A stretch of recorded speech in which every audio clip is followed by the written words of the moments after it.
Good morning students. इस video में हम नया चैप्टर स्टार्ट करेंगे which is some natural phenomena. Chapter 14। क्या होते हैं natural phenomena? These are the events. Natural phenomena are events that happen in nature without direct human intervention through human activities can affect some of them. देखिए natural phenomena ऐसे events होते हैं जो nature में होते हैं, लेकिन क्या होता है बिना ह्यूमन इंटरवेंशन के, यानी इंसानों का या ह्यूमन बींग से उसमें कोई दखलंदाजी, कोई इंटरवेंशन नहीं होता। लेकिन क्या बोल रहा है? Through human activity, though human activities can affect some of them. लेकिन जो ह्यूमन एक्टिविटीज़ हैं वो उन्हें अफेक्ट कर सकती हैं उन नेचुरल फेनोमेना को। Some natural phenomena are harmless while others can be very dangerous. Sunrise and sunset, formation of clouds, wind, volcano eruptions, tides, storms, fog, lightning, thunder, rain and earthquakes are some examples of natural phenomena. अब हमने कहा है ऐसे events होते हैं जो natural phenomena जो nature में अकर होते हैं लेकिन विदाउट एनी ह्यूमन इंटरवेंशन। तो वो क्या क्या होते हैं, ऐसे क्या है नेचुरल फेनोमेनाज? तो जो सनराइज़ है, सनसेट है, ये नेचुरल है, इसमें कोई ह्यूमन इंटरवेंशन नहीं है। Formation of clouds, wind, volcano eruptions, tides, ये सारे क्या हैं? अर्थक्वेक्स वगैरह सब नेचुरल फेनोमेनाज हैं। पर देखिए कुछ ऐसी ह्यूमन एक्टिविटीज़ भी आज चल रही हैं जो इन नेचुरल फेनोमेना को अफेक्ट करती हैं, प्रभावित करती हैं। In this chapter we will study two of these natural phenomena, lightning and earthquakes. अब देखिए इस चैप्टर में हम लाइटनिंग और अर्थक्वेक डिटेल में पढ़ेंगे। Electric charge. In order to understand the phenomena of lightning, we have to first understand the nature and behavior of electric charge. देखिए lightning को पढ़ने के लिए हमें सबसे पहले इलेक्ट्रिक चार्ज के नेचर और बिहेवियर को समझना ज़रूरी है। You know that in nature we have charged particles. हमें पता है कि नेचर में जो एयर है एयर प्रेजेंट होती है। एयर क्या है? अलग अलग गैसेस से मिलकर बनी होती है। गैसेस किससे बनी होती हैं? एटम्स से मिलकर बनी होती हैं। एटम्स में इलेक्ट्रॉन, प्रोटॉन सब होते हैं, ठीक है। तो यानी उनमें चार्ज पार्टिकल प्रेजेंट है नेचर में। हम ये भी कह सकते हैं कि नेचर में प्रेजेंट है चार्ज पार्टिकल्स।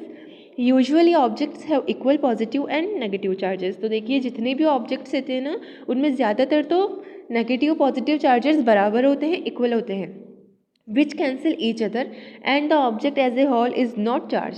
तो क्या करते हैं वो नेगेटिव पॉजिटिव का अट्रैक्ट करता है, पॉजिटिव नेगेटिव का अट्रैक्ट करता है, तो आपस में उनमें अट्रैक्शन हो जाता है जिससे ऑब्जेक्ट न्यूट्रल हो जाता है।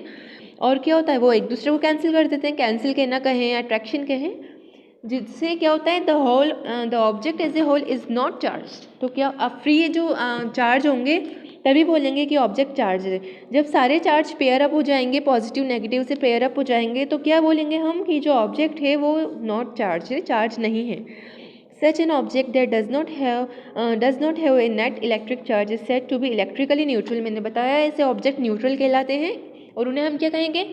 जो टर्म देंगे वो इलेक्ट्रिकली न्यूट्रल बोलेंगे उन्हें, क्योंकि क्या है उसके अंदर जो इलेक्ट्रॉन्स है, फ्री इलेक्ट्रॉन्स है, वो पॉजिटिव प्रोटॉन से चार्ज अप हैं, इसलिए वो क्या हो गया? इलेक्ट्रिकली न्यूट्रल हो गया ऑब्जेक्ट।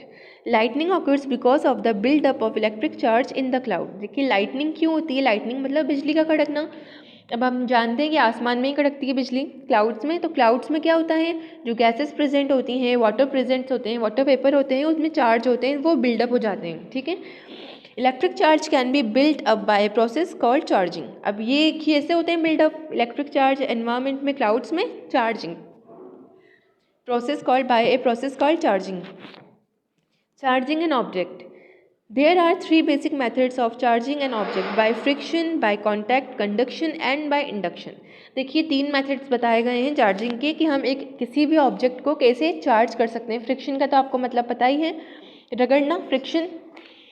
अब एक आया है कॉन्टैक्ट, कंडक्शन और इंडक्शन, ये हम आगे डिटेल में पढ़ेंगे। Electrically neutral object can be charge given an electric charge by using any of these three methods. देखिए जो इलेक्ट्रिकली न्यूट्रल ऑब्जेक्ट है, हमने ऊपर पढ़ा था कि इलेक्ट्रिकली न्यूट्रल ऑब्जेक्ट किसे कहते हैं? जिसमें इक्वल पॉजिटिव और नेगेटिव चार्ज प्रेजेंट हो और वो आपस में एक दूसरे को कैंसिल कर दें। दे कैंसिल आउट ईच अदर। वो ऑब्जेक्ट क्या हो जाएगा? इलेक्ट्रिकली न्यूट्रल, क्योंकि उसके अंदर कोई भी फ्री चार्ज नहीं बचा। तो हम एक इलेक्ट्रिकली न्यूट्रल ऑब्जेक्ट को कैसे चार्ज कर सकते हैं? इन तीन मेथड की हेल्प से। कोई सा भी एक method, by friction, by contact और by induction. Charging by friction. We can charge an object by rubbing it with an appropriate material. देखिए रबिंग का मतलब होता है रगड़ना, उसको घिसटना। तो हम किसी भी इलेक्ट्रिकली न्यूट्रल ऑब्जेक्ट को कैसे चार्ज कर सकते हैं?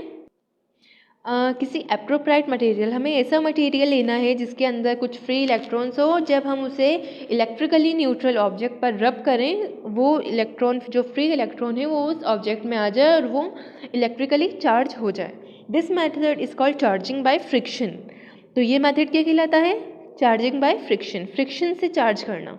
Because we use the friction caused by rubbing the object. अब यहाँ पे फ्रिक्शन वर्ड आया, क्यों आया है? क्योंकि हमने फ्रिक्शन का यूज़ करा है। हम जानते हैं जब दो ऑब्जेक्ट रब करते हैं या एक दूसरे के ऊपर ओवरलैप होते हैं, आते हैं एक दूसरे के ऊपर, तो उसमें फ्रिक्शन क्रिएट होता है। और फ्रिक्शन क्यों क्रिएट होता है? क्योंकि जो ऑब्जेक्ट की ना अपर मोस्ट सरफेस होती है उसमें अनइवननेस होती है, बम्प्स होते हैं, इसलिए फ्रिक्शन क्रिएट होता है। तो यहाँ पे हमने कैसे चार्ज करा है? With the help of friction. तो इसलिए हम इसे क्या कहेंगे? Charging by friction. For example, if we rub a glass rod with a piece of silk cloth, negative charges from the glass rod are pulled out of the glass rod onto the silk cloth. अब देखिए, अगर हम किसी glass rod को एक silk जानते हैं, silk के कपड़े से रब करेंगे, ठीक है, तो क्या होगा? जो नेगेटिव चार्ज होंगे ग्लास रोड्स में से, वो क्या होंगे? जो सिल्क क्लॉथ है उसमें पुल्ड आउट हो जाएंगे। पुल्ड मतलब सिल्क क्लॉथ की जो पॉजिटिव चार्जेस प्रेजेंट होंगे वो उन नेगेटिव चार्जेस को पुल कर लेगा, खींच लेगा अपनी तरफ। This result in the glass rod getting a net positive charge. इससे क्या होगा? जो ग्लास रोड है उसमें एक सिर्फ पॉजिटिव चार्जेस आएंगे, net positive charge, getting a net positive charge, and the silk cloth getting a net negative charge, ठीक है। Similarly, if we rub a rod made of ebonite, a kind of hard rubber, ebonite यहाँ एक word आया है जो क्या है? एक हार्ड रबर है, it is a kind of hard rubber. अगर हम क्या है? रोड मेड ऑफ एबोनाइट, अगर हम एक एबोनाइट से बनी हुई रोड को with a piece of wool, अगर हम रब करेंगे, किससे? हमने यहाँ ग्लास रोड को तो सिल्क क्लॉथ से रब करा था, लेकिन अगर हम एक एबोनाइट से बनी हुई रोड लेंगे और उसे वूल के क्लॉथ, ऊन के क्लॉथ से क्या करेंगे? ऊन के पीस से रब करेंगे, the ebonite rod pulls all the negative charge from the wool. अब वूल में क्या होते हैं? नेगेटिव चार्ज होते हैं, जो क्या करेगा? एबोनाइट रोड सारे खींच लेगा अपनी तरफ, and leaves the wool positively charge. अब नेगेटिव चार्ज तो भाई एबोनाइट रोड में चले गए, अब वूल के पास क्या बचा? पॉजिटिव चार्ज बचे, क्योंकि हम जानते हैं कि जितने भी ऑब्जेक्ट्स हैं उन सब में नेगेटिव और पॉजिटिव चार्ज होते हैं। अगर नेगेटिव चार्ज सारे निकल जाएंगे तो क्या बचा? पॉजिटिव चार्ज बचे। हमने यहाँ एबोनाइट रोड को वूल के पीस से, यानी ऊन के पीस से रब करा, तो ऊन के अंदर वूल में क्या होते हैं? नेगेटिव चार्ज होते हैं, जो कि एबोनाइट रोड के थ्रू पुल कर लिए गए, पुल अप कर लिए गए, खींच लिए गए, जिससे वूल के अंदर सिर्फ पॉजिटिव चार्ज बचा, while the ebonite rod itself gets negatively charged. अब देखिए, वूल के सारे नेगेटिव चार्ज तो एबोनाइट रोड पर चले गए, जिससे क्या हुआ? एबोनाइट रोड भी क्या हो गया? नेगेटिवली चार्ज बॉडी हो गई। Many materials can be charged by this method. अब ये जो रबिंग फ्रिक्शन वाला मेथड है, इससे हम कई मटेरियल्स को चार्ज कर सकते हैं। Perform the activity below to learn how to charge a few common objects by the method of charging by friction. अब देखिए, हम इस एक्टिविटी में देखेंगे कि हम ऐसे कितने ऑब्जेक्ट्स हैं जिन्हें चार्जिंग बाय फ्रिक्शन के थ्रू चार्ज कर सकते हैं। Activity to use the method of charging by friction to change some objects. अब देखिए, हमें ये मेथड लेना है charging by friction to charge some object. हमें कुछ ऑब्जेक्ट को चार्ज करने के लिए इस मेथड का यूज़ करना है इस एक्टिविटी में। तो also find out which objects can be charge by this method and which can not. और हम ये भी फाइंड आउट करेंगे इस एक्टिविटी में कि चार्जिंग बाय फ्रिक्शन से कितने ऑब्जेक्ट तो चार्ज हो गए और कितने नहीं हुए, यानी ऐसे कितने ऑब्जेक्ट्स हैं जिस पर यह मेथड अप्लाई नहीं होता। Materials needed, a non dust eraser, हमें एक इरेजर ले लेना है, plastic pencil sharpener, plastic pen cap, आपके जो पेन्स होते हैं उनका कैप लेना है, लेकिन ये ध्यान रखना है कि ये प्लास्टिक के हों, plastic com, small bits of paper, a metal clip, A small hand towel और नैपकिन एंड टेबल टॉप। तो ये सारे ही मटेरियल्स हमने हाउस होल्ड मटेरियल्स लिए हैं, या जो आपके स्टेशनरी बॉक्स, जो आपका बॉक्स होगा उसमें प्रेजेंट है आधे से ज़्यादा, तो बाकी आपके घर पे प्रेजेंट है। नैपकिन्स होते हैं, एक टेबल टॉप लेना है, स्मॉल बिट्स ऑफ पेपर, यानी हमें एक पेपर को छोटे छोटे टुकड़ों में फाड़ के उसको ले लेना है, और एक मेटल का क्लिप ले लेंगे। Method, cut out the bits of paper into small squares having 2-4 millimetre sides. देखिए, हमें छोटे छोटे टुकड़ों में पेपर को काटना है। Take the eraser, second point, take the eraser, plastic sharpener, plastic comb and plastic pen cap. One by one and hold each of them close to the bits of paper and see what happens. देखिए हमने ये जो नाम कहे हैं, eraser, plastic sharpener, plastic comb, plastic pen cap, ये 4 चीज़ें ली हैं, लेकिन इन्हें एक के बाद देख लेना है और उन्हें उन जो हमने पेपर के पीसेस काटे हैं उनको उनके पास लेके जाना है, लेकिन वन बाय वन। पहले इरेज़र को पास लेके जाएंगे, नोटिस करेंगे क्या हुआ, फिर प्लास्टिक शार्पनर को पास लेके जाएंगे, नोटिस करेंगे क्या हुआ, प्लास्टिक कॉम को पास लेके जाएंगे और फिर उसके बाद प्लास्टिक पेन कैप को, वन बाय वन, एक साथ नहीं। एंड सी वॉट हैपन्स, और हमें देखना है कि हमें उनके पास ले जाते वक्त क्या होता है। Next spread out the hand towel और napkin on the table top and rub the eraser on it vigorously. अब हमें क्या करना है, हमने जो नैपकिन लिया था उसे हम एक टेबल के ऊपर रख देंगे और rub the eraser on it vigorously. अब हम उस पर जल्दी जल्दी क्या करेंगे, इरेजर को रब करेंगे। हमने एक नॉन डस्ट इरेजर लिया था मटेरियल्स में, हमने एक हैंड नैपकिन भी लिया था, हैंड टॉवल, छोटा सा टॉवल जो होता है, या आप नैपकिन रुमाल ले लीजिए, उसे क्या करिए, स्प्रेड आउट करिए, बिछाइए उसे टेबल के ऊपर और उसके ऊपर इरेजर से रब करिए। Fourth point, thereafter being the eraser close to the bits of paper see what happens now. अब हमने जो इस इरेजर को हमने नैपकिन के ऊपर रब करा था, घिसा था, उसको, उस घिसे हुए इरेजर को जल्दी से हमें उन पेपर्स के पास लेके जाना है, जो छोटे छोटे पेपर्स के टुकड़े थे उनके पास लेके जाना है, और हमें नोटिस करना है कि तब क्या उसमें कुछ चेंजेस आते हैं उन पेपर्स में या उस इरेजर में। Repeat this process with the plastic pencil sharpener, plastic pen cap, plastic comb and metal clip. What do you observe? अब हमें यही प्रोसेस, क्या प्रोसेस, कि पहले तो हमें इरेज़र को रब करना है, किस पर रब करना है, हैंड टॉवल या नैपकिन पर, और फिर उस इरेज़र को जल्दी जल्दी one by one plastic pencil sharpener के पास लेके जाएंगे, प्लास्टिक पेन कैप के पास लेके जाएंगे, कॉम के पास लेके जाएंगे और मेटल क्लिप। और ये भी हमें क्या करना है, इन चारों चीज़ों के पास जब आप लेके जाएं तो दोबारा इरेज़र को रब करें, हर बार नए सिरे से रब करना है, ये नहीं कि एक बार रब कर लिया और एक साथ सबके पास ले गए, नहीं। Note, the composition of the materials, hand towel or napkin is not standard or may vary from place to place, so please try a few materials till you can judge these objects, plastic sharpener, plastic comb, plastic pen cap etcetera. अब देखिए, हम जानते हैं कि हमारे घरों में जो नैपकिन्स या हमारे पास हैंड टॉवल्स होते हैं वो अलग अलग मटेरियल्स के होते हैं, किसी के पास सिल्क का, किसी के पास ऊन का, किसी का थोड़ा थिक होता है, मोटे मोटे, किसी के पास बिल्कुल पतला कॉटन का नैपकिन होता है, तो सबका मटेरियल कंपोजिशन अलग अलग होता है। इसलिए हमें क्या करना है, हमें ज़्यादा मटेरियल्स लेने हैं ताकि हम ज़्यादा चीज़ों पर इसका एक्सपेरिमेंट कर सकें।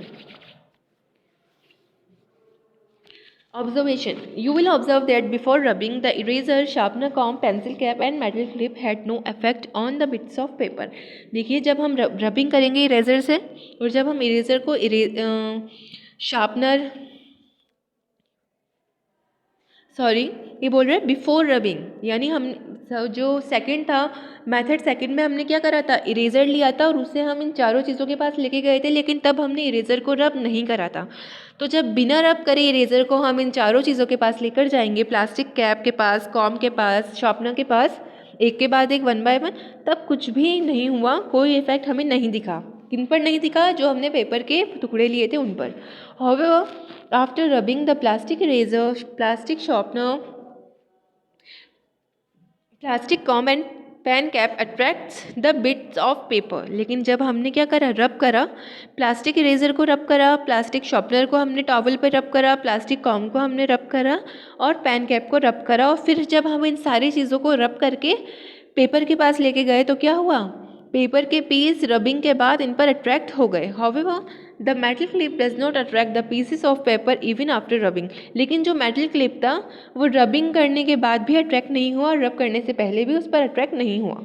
Conclusion: Some objects made of rubber and plastic can be charged by the method of friction. यानी हम कुछ ऑब्जेक्ट्स जो रबर और प्लास्टिक के बने होते हैं उन्हें फ्रिक्शन के मेथड से चार्ज अप कर सकते हैं, but some made of material can not be charge by this method. लेकिन कुछ मटेरियल्स ऐसे होते हैं जो मेटल के बने होते हैं ऑब्जेक्ट्स, उन्हें हम इस मेथड से चार्ज नहीं कर सकते। ठीक है, हमें इन सारे मटेरियल्स को चार्ज करना था, किस पे चार्ज करना था, क्लॉथ, जो हमने नैपकिन लिया, प्लास्टिक पेन को रब करना था, शार्पनर को रब करना था, इरेजर को रब करना था, मेटल क्लिप को रब करना था, और उन्हें रब करके किस पे रब करना था, नैपकिन पर, और उन्हें फिर रब करने के बाद पीसेस, जो पेपर के पीसेस थे उनके पास लेकर जाना था। रब करने के बाद जब हम पीसेस के पास लेके जाएंगे, पेपर के पीसेस के पास, तो वो उनको ऊपर अट्रैक्ट हो जाएंगे। लेकिन एक मेटल क्लिप ही ऐसा एक्सेप्शन है जो रब करने के बाद भी उन्हें अपनी तरफ अट्रैक्ट नहीं करेगा।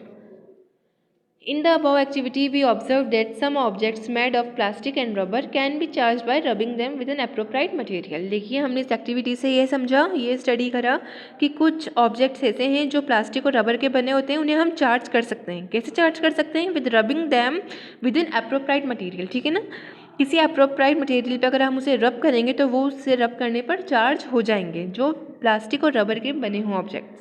Whereas some made of metal cannot be charged by rubbing. We will have to think of some other method for charging metal object. लेकिन हमने जब मेटल ऑब्जेक्ट को, मेटल पिन को क्लोथ पर रब करा, उससे वो चार्ज नहीं हुआ.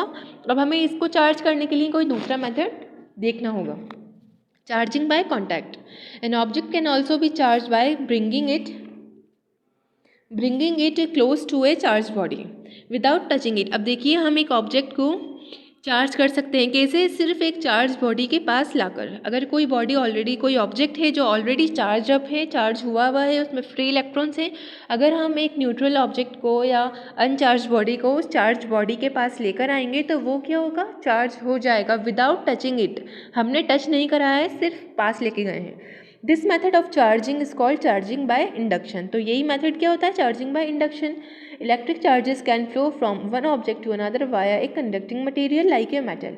अब देखिए जो इलेक्ट्रिक चार्जेस होते हैं वो एक ऑब्जेक्ट से दूसरे ऑब्जेक्ट में क्या कर सकते हैं? फ्लो कर सकते हैं वाया एक कंडक्टिंग मटेरियल, यानी एक कंडक्टिंग मटेरियल के होते हुए.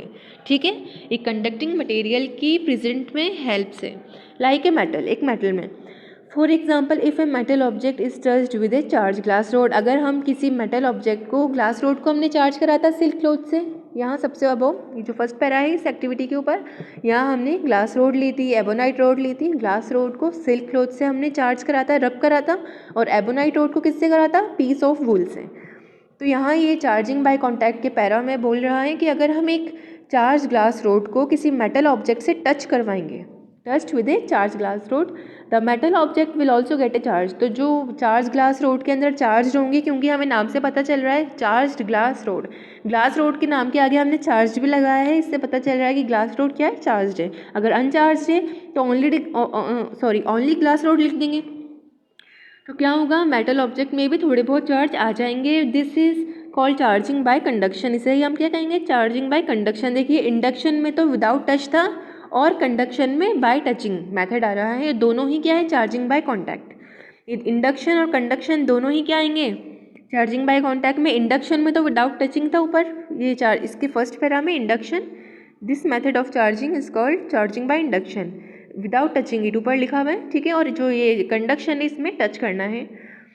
The metal object will acquire the same nature of charge as the charging body. अब देखिए जो चार्जिंग बॉडी होगी वही होगा, वही चार्जेस क्या होंगे? उस ऑब्जेक्ट में आ जाएंगे जो अनचार्ज था, जिसमें कोई चार्ज पार्टिकल्स नहीं थे, और जो नेचर होगा वो सेम होगा, क्योंकि हमने चार्ज पार्टिकल्स कहाँ से लिए हैं? ग्लास रोड में से. अब जो ग्लास रोड में जो फ्री चार्ज होंगे वही तो उस बॉडी में आएंगे, इसलिए दोनों का चार्ज सेम हो जाएगा. Charging by induction. Electric charge can also be transferred from a charged object to an uncharged object without touch or contact. This is called charging by induction. देखिए जो इलेक्ट्रिक चार्ज होते हैं वो हम लोग कैसे ट्रांसफ़र कर सकते हैं? Without touch. अगर कोई बॉडी हमारे पास चार्ज बॉडी है, उसे हम अनचार्ज बॉडी यानी जिस ऑब्जेक्ट के अंदर चार्ज नहीं है उसके पास लेकर आएंगे, लेकिन हमने उसे टच नहीं कराया है उस बॉडी से, अनचार्ज बॉडी से, तब भी क्या हो सकता है? इलेक्ट्रिक करंट क्या है? फ्लो कर सकते हैं. और ये मेथड क्या कहलाएगा? इंडक्शन. Behaviour of charges. अब चार्ज जो हैं पॉजिटिव नेगेटिव, इनका हम बिहेवियर पढ़ेंगे. Now that we know how to charge object. अब हमें पता चल गया है कि हमें ऑब्जेक्ट को कैसे चार्ज करना है. Let us see how they behave. Bring two charge objects close to each other and see how they behave. अब हमें दो चार्ज ऑब्जेक्ट्स को अपने पास लेकर आना है, उन दोनों को, और हमें देखना है कि वो कैसे बिहेव करते हैं. देखिए हमने मैग्नेट वाला चैप्टर पढ़ा था हमारी प्रीवियस क्लासेस में, और इसमें फन विद मैग्नेट्स, एक हमारी प्रीवियस क्लासेस में हम वो चैप्टर पढ़ चुके हैं. प्रीवियस क्लासेस में मैग्नेट्स में हमने ये पढ़ा था, हमारी जो पिछली क्लासेस थी 6-7 क्लास थी, कि जब हम नॉर्थ पोल को साउथ पोल के पास लेकर आते हैं तो वो अट्रैक्ट करता है मैग्नेट, और जब हम दो मैग्नेट्स के नॉर्थ पोल को पास लाते हैं तो वो एक दूसरे को रिपेल करते हैं, धक्का देते हैं. तो चार्ज बॉडीज़ में भी यही होता है. जो सेम चार्जेस होते हैं वो आपस में अट्रैक्ट करते हैं और जो डिफरेंट चार्जेस होते हैं वो सेम चार्जेस रिपेल करते हैं और डिफरेंट चार्जेस अट्रैक्ट करते हैं। ये हम इस एक्टिविटी में देखेंगे। Aim to observe how charges behave when they are brought close to each other. देखिए हमें बिहेवियर देखना है चार्ज का जब वो एक दूसरे के पास लाए जाते हैं। मटेरियल्स नीडेड 2 प्लास्टिक स्ट्रॉ, हमें 2 प्लास्टिक के स्ट्रॉ लेनी है। इरेजर लेना है, प्लास्टिक शॉर्पनर, ग्लास बॉटल या टम्बलर यानी ग्लास, पीस ऑफ सिल्क, वूल। अब हमें सिल्क और वूल का क्या लेना है, एक टुकड़ा ले लेना है, पीस ले लेना है। Method, charge 1 plastic straw and keep it in the glass bottle tumbler. ठीक है, हमें सबसे पहले एक प्लास्टिक के स्ट्रॉ को क्या करना है, चार्ज करना है और उसे ग्लास बॉटल या टम्बलर में रख देंगे। Charge the second plastic straw, eraser and plastic sharpener one after the other and bring them close to the plastic straw in the glass bottle. What do you observe. अब हमें क्या करना है, हमने जो 2 प्लास्टिक के स्ट्रॉज ली दी है और दूसरी को भी चार्ज करना है, इरेजर को, प्लास्टिक शॉर्पनर को, लेकिन इन सबको 1 बाय 1। हमने पहली प्लास्टिक के स्ट्रॉ को चार्ज करके ग्लास बॉटल में रख दिया। ठीक है, ग्लास बॉटल में रखने के बाद हम क्या करेंगे, दूसरे प्लास्टिक स्ट्रॉ को चार्ज करके उसके पास लेकर आएंगे। ठीक है, फिर हम देखेंगे क्या ऑब्जर्वेशन निकला। उसके बाद हम इरेजर को चार्ज करके, चार्ज कैसे करेंगे, या तो वो जो पीसेस हमने लिए थे उन पे रब करके, ठीक है, फिर हम उसको दोबारा उस स्ट्रॉ जो हमने बॉटल में रखी थी चार्ज करके उसके पास लेकर आएंगे। फिर हमें ऑब्जर्व करना है क्या होता है, फिर हम प्लास्टिक शॉर्पनर को रब करके उस स्ट्रॉ के पास लेकर आएंगे। फिर हमें वापस नोटिस करना है observation. You will see that when we bring charged objects close to one another, they are either attract towards each other or are repelled from each other। देखिए जब हमने फर्स्ट क्या करा था पॉइंट, एक स्ट्रॉ लेके चार्ज करी रब करके और उसे ग्लास बॉटल में रख दिया। फिर हमने 3 चीज़ें ली, दूसरी स्ट्रॉ ली, इरेजर लिया और प्लास्टिक शॉर्पनर लिया। अब 1 बाय 1 हम इसे रब करके चार्ज करके उस स्ट्रॉ के पास लेकर जा रहे थे, जिसे हमने क्या करा था, ग्लास टम्बलर में रखा था। तो हम क्या नोटिस करेंगे कि एक बार तो स्ट्रॉ क्या हुई, अट्रैक्ट हुई, और कई बार क्या हुई, रिपेल हुई, यानी वो उससे दूर जा रही थी। जैसे ही हम किसी ऑब्जेक्ट को, चार्ज ऑब्जेक्ट को स्ट्रॉ के पास लेकर आ रहे थे, वो उससे रिपेल हो रही थी, दूर जा रही थी। तो ऐसा क्यों हो रहा है, ऐसा इसलिए होता है जो सेम चार्जेस होते हैं, जो पॉजिटिव चार्जेस होते हैं या नेगेटिव चार्जेस होते हैं, वो एक दूसरे को रिपेल करते हैं, धक्का देते हैं, एक दूसरे की तरह अपोजिट डायरेक्शन में धकेलते हैं। देखिए यहाँ पे दे रखा है ना, एरो से शो हो रहा है। ठीक है, यहाँ पे क्या हो रहा है, पॉजिटिव चार्जेस को पास लेकर आए तो वो एक दूसरे को रिपेल कर रहे हैं, यानी अपोजिट डायरेक्शन में धकेल रहे हैं। नेगेटिव चार्जेस भी यही करते हैं, लेकिन पॉजिटिव नेगेटिव एक दूसरे को अट्रैक्ट करते हैं। ठीक है, तो जब भी आप देखेंगे कोई ऑब्जेक्ट किसी दूसरे ऑब्जेक्ट की तरफ अट्रैक्ट हो रहा है, तो आप ये समझ जाएं कि एक ऑब्जेक्ट पे तो पॉजिटिव चार्ज है, दूसरे ऑब्जेक्ट पे नेगेटिव चार्ज है, जिसकी वजह से ये अट्रैक्शन हो रहा है। You will see from the above activity that when we bring charged objects close to one another, they are either attracted towards each other or are repelled away from each other, like charges, positive और negative। ठीक है, हमने क्या देखा, जब अब ये मैंने आपको समझा दिया कि चार्ज ऑब्जेक्ट को हम एक दूसरे के पास लेके आते हैं तो या तो वो एक दूसरे को अट्रैक्ट करते हैं या रिपेल करते हैं। ठीक है, तो रिपेल कौन से चार्ज करते हैं, लाइक चार्जेस, एक जैसे चार्ज, या तो पॉजिटिव को रिपेल करेगा, नेगेटिव को रिपेल करेगा। When brought close repel each other. ठीक है ना, लाइक चार्जेस तो क्या होते हैं, जब पास लाए जाते हैं तो एक दूसरे को रिपेल कर देते हैं। Unlike charges, positive and negative, when brought close attract each other. लेकिन जब अनलाइक चार्जेस एक दूसरे के पास लाए जाते हैं तो वो एक दूसरे को अट्रैक्ट करते हैं। ये नेचुरल फिनोमेना है, इसमें ह्यूमन इंटरवेंशन नहीं है, ये ह्यूमन मेड नहीं है कि हमने बनाए हुए इन चार्जेस को, ये नेचुरल हैं। ये नेचुरल एक लॉ है नेचर का कि जो पॉजिटिव अनलाइक चार्जेस होते हैं वो अट्रैक्ट करते हैं और जो लाइक चार्जेस होते हैं वो एक दूसरे को रिपेल करते हैं। इस वीडियो में इतना ही, हम नेक्स्ट वीडियो में इसके आगे का देखेंगे। Thank you.